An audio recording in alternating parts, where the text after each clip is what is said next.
Make disciples, not converts. Those are sort of stark words. But at City Team International, we believe that that's a profound truth. If we're going to mentor and coach and train people locally and around the world to see rapidly multiplying disciple-making movements, then a core principle is make disciples, not converts. It's important to pay attention always to the last words of anyone, what they say. And Jesus' last words are significant because it's the broadest stroke perspective he ever gives on the purpose and intent of the church of the ages. All authority in heaven and on earth has been given to me. Therefore go and make disciples of all the nations, baptizing them into the name of the Father and of the Son and the Holy Spirit, and teaching them to obey everything that I have commanded you. And surely I am with you. I'm with you always to the very end of the age. I wonder what that means to the modern church. I think to understand that, we have to go back and look at Jesus' life.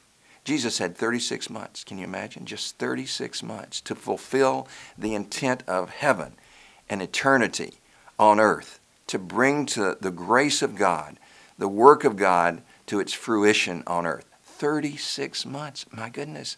There were 126 friends out there, 120 friends.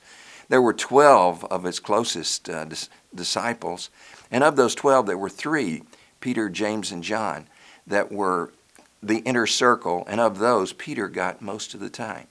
So 12 people that he invested his life in. He entrusted them with the whole message, so he poured his life into them. He trained them, he coached them, he mentored them, he modeled for them what ministry would be in the Holy Spirit. And then he deployed them, and then he debriefed them. And it was all about relationship. What does that say for making disciples in the 21st century church? It's a significant thing to understand that the Church of Jesus Christ in the 21st century has a lot of altar calls and a lot of sinners' prayers that are in a context that's without deep relationship or time invested in bringing people to that point of an informed decision. It's more like an acceptance of propositional truth than it is a relationship with Jesus that's been formed and sealed in baptism.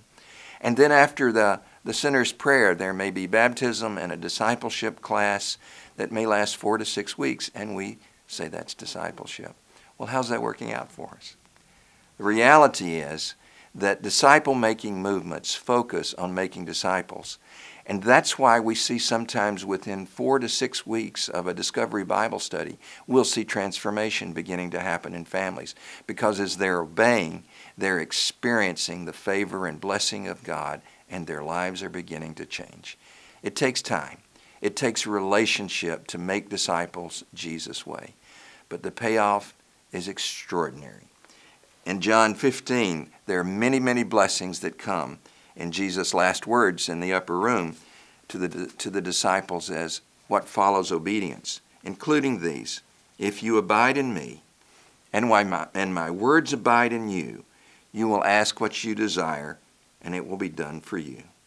But by this is my Father glorified, that you bear much fruit, and so you will be my disciples.